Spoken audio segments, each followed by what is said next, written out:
छाती पर बीजेपी की छाती पर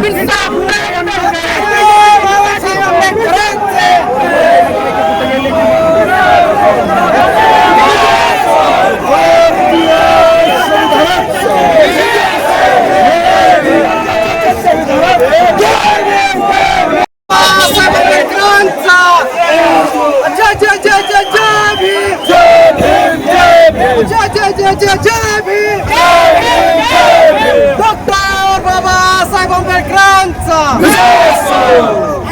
आरक्षण उपवर्गीकरण झालं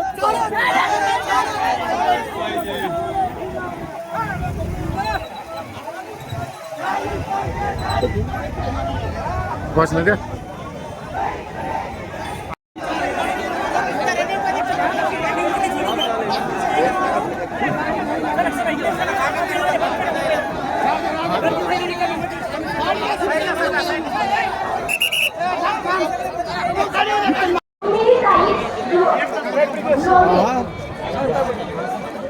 आरक्षण उपवर्गीकरण विरोधी महामोर्चा संविधान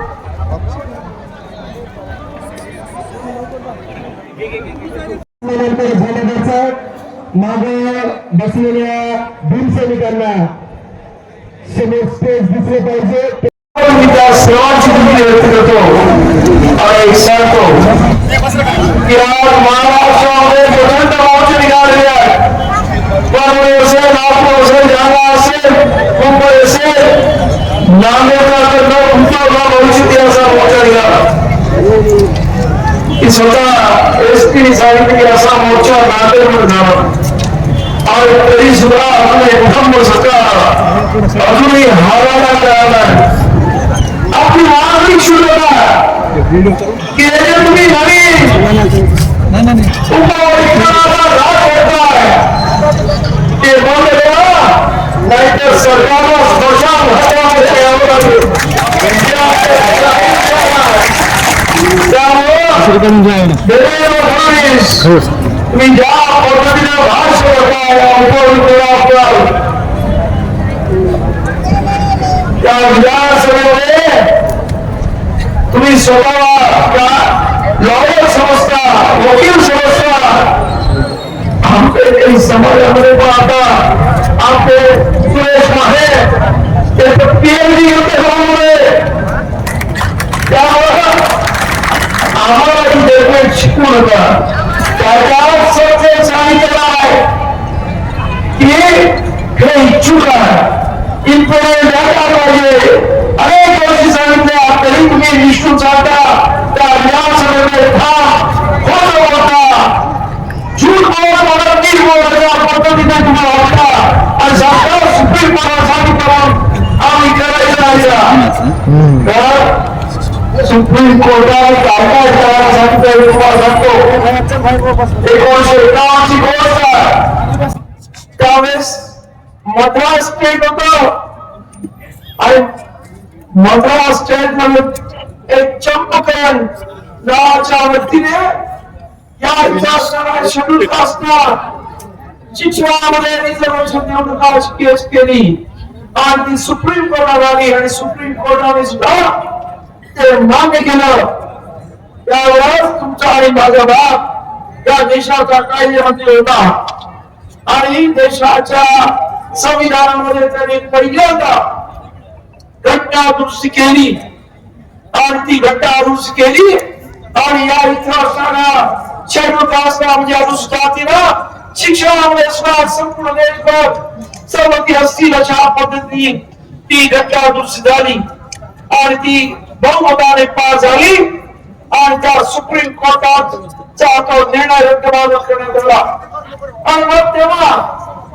आणि मग तेव्हा त्यावेळच्या काही संशोधक मंडळींनी त्या बाबासाहेबांना विचारलं की तुम्ही हे संविधानाचं मंदिर उभं केलं आणि त्याची मोडतोड तुम्ही कशी काय करता? पलीकडे चालू तेव्हा बाबासाहेबांनी उत्तर दिलं, मी मंदिर उभं केलं पण पुजाऱ्याने घाण केली, मी काय करू? ती साफ करायला मी आहे नाही ते. आज सुद्धा या सुप्रीम कोर्टानं माझं म्हणणं घाण केलेली आहे तिथे मंदिरावर. आणि मग आज एकटे बाबासाहेब नाही तर ही लाखो जनता, प्रत्येक जिल्ह्यातली जनता या सुप्रीम कोर्टाची घाण साफ करायला रस्त्यावरती उतरत आहे. कोर्टाच्या आवडून आमचं आरक्षण नष्ट करायचा जो असयोग्य प्रकार या इथे देवेंद्र फडणवीस सरकार करतोय त्यांना आमचं काम सांगणार की तुम्ही एकटे बाबासाहेब आंबेडकर होते, परंतु आपण पाहिलं असेल त्यांची पूर्णता शिकली आणि एकच आंबेडकरवादी दिल्लीत जाऊन त्या जंतर मध्ये बसला आणि मग धर्मेंद्र गेला. इथं एवढे सर्वजण बसले, देवेंद्र तुझं काय होईल रे?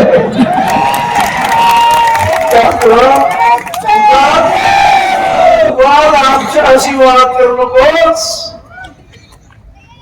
ही माणसं सरळ असतात तेव्हा सरळ असतात, जेव्हा मेडी बापे होतात तेव्हा त्याचं काही खरं नाही. हे तुम्हाला तुमच्या इतिहासातला भीमा कोरेगावपासून इतिहास आहे. 2018 200 वर्ष भीमा कोरेगावला झाली तेव्हा सुद्धा तुम्ही आमच्या लोकांना अनपेक्षितपणे त्या भीमा कोरेगावला हल्ला केला आणि नंतर 1 तारखेला हल्ला केला. 3 तारखेला ज्या पद्धतीनं या महाराष्ट्रातल्या जनतेने मूळचा जबाब दिला, अख्खा महाराष्ट्र बंद झाला. मुंबईतून एक इंटरनॅशनल विमान उडलं नाही. इंटरनॅशनल बातमी झाली विमान कोरेगावमुळे. हे विमान उडत नाही तेव्हा खऱ्या अर्थानं जगभर विमान कोरेगावचा इतिहास पोचला, देशावर पोचला. आणि तेव्हाच मला कळलं की आंबेडकरी अवलाद काय आहे. त्यामुळं या आंबेडकरी अवलादीच्या मातेला आपण जाऊ नका. त्यांनी ठरवलं तर होत्याचं नोकरी व्हायला फारसा वेळ लागत नाही. आणि त्यामुळं आपल्या सर्वांवर सांगणार आज आपली लढाई त्या इथं असणाऱ्या मनुवाद्यांशी आहे. त्या अत्यंत घातकी आहेत, अत्यंत षडयंत्री आहेत. या देशामध्ये एकेकाळी सगळा दुष्काळी अथवा देश नव्हे तर म्यानमार पासून ते जपानपर्यंत जो बौद्ध धर्म गेला होता त्याचा एकही माणूस शिल्लक ठेवला नाही. आणि मग यांच्यावर लढताना यांच्यापेक्षा 2 पावलं पुढे जायला लागलं. आणि म्हणून मी आपल्याला सांगतोय की आपण गप्प बसून चालणार नाही. आणि जेव्हा गरज लागली तर रस्त्यावरची लढाई लढायला सुद्धा आपण सर्व तयार असायला पाहिजे.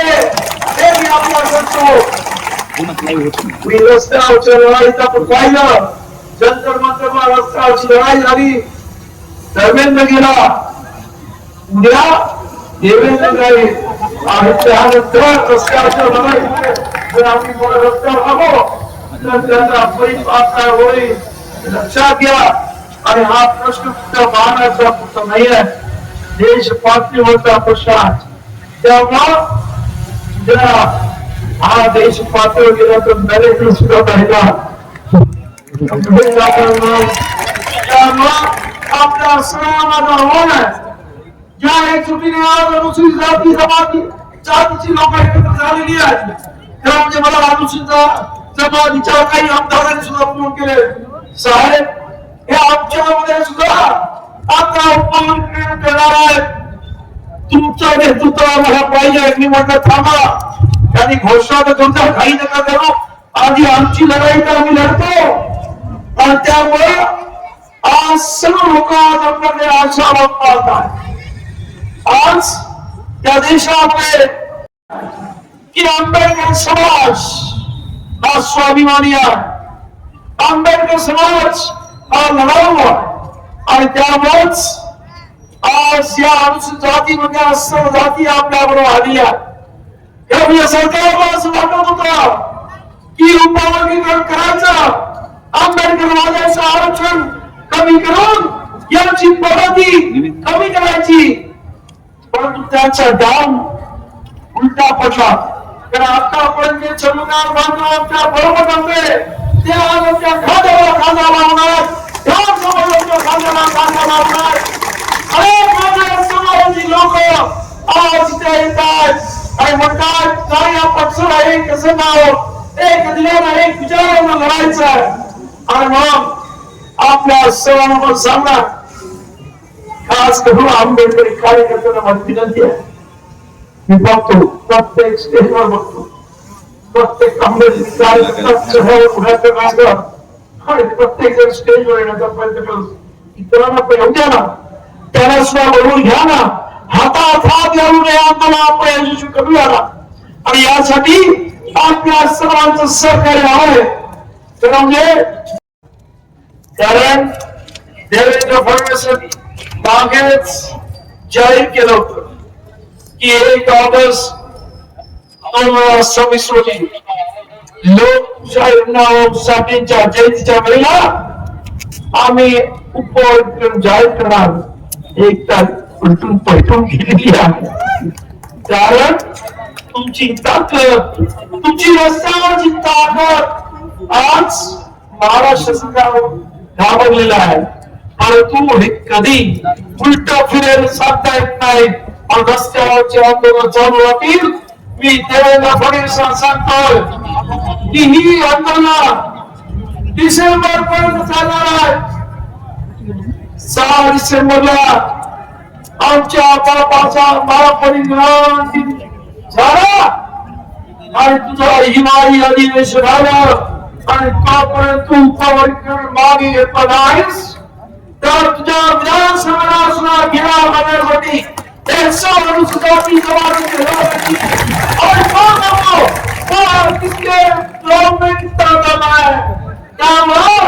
मी आपल्याला सांगतोय पुढच्या आंदोलनाच्या तयारीसाठी आज हे मोर्चा संपला, सर संपला आहे. तुम्ही सर्वांनी सैन्य समितीने कार्यकर्त्यांनी एकत्र असून पुढच्या लढाईची रणनीती आखायची आहे. पुढे आपल्याला विधानसभेला घेराव करण्यासाठी किती मागणी आहे याची सर्व प्रकारे तयारी करायची आहे. आणि मग बघायचं आहे या देशामध्ये आपण पाहिलं दिल्लीमध्ये शासनापेक्षा किंवा सुप्रीम कोर्टापेक्षा काँग्रेस मंडळाला जजपेक्षा जनता सर्व आहे. आणि इथंही आपल्याला दाखवायचं आहे की या देशातली जनता ही सर्व आहे आणि ही इथे निवडून गेलेल्या माणसाच्या किंवा सरकारच्या धोरणावरती नाही, तेव्हा जनतेच्या मनावरती जनतेच्या इच्छेविरुद्ध जनाचं धाडस करणारा विरुद्ध हे आमचं आंदोलन आहे. एवढं मी सांगतो. आणि आपण सहजरीवर मोठा असं केला होता त्याबद्दल आपल्या सर्वांना अधिकारी जमीन करतो. आपल्या सर्वांना पुढील लढाईसाठी तयार व्हा. एवढं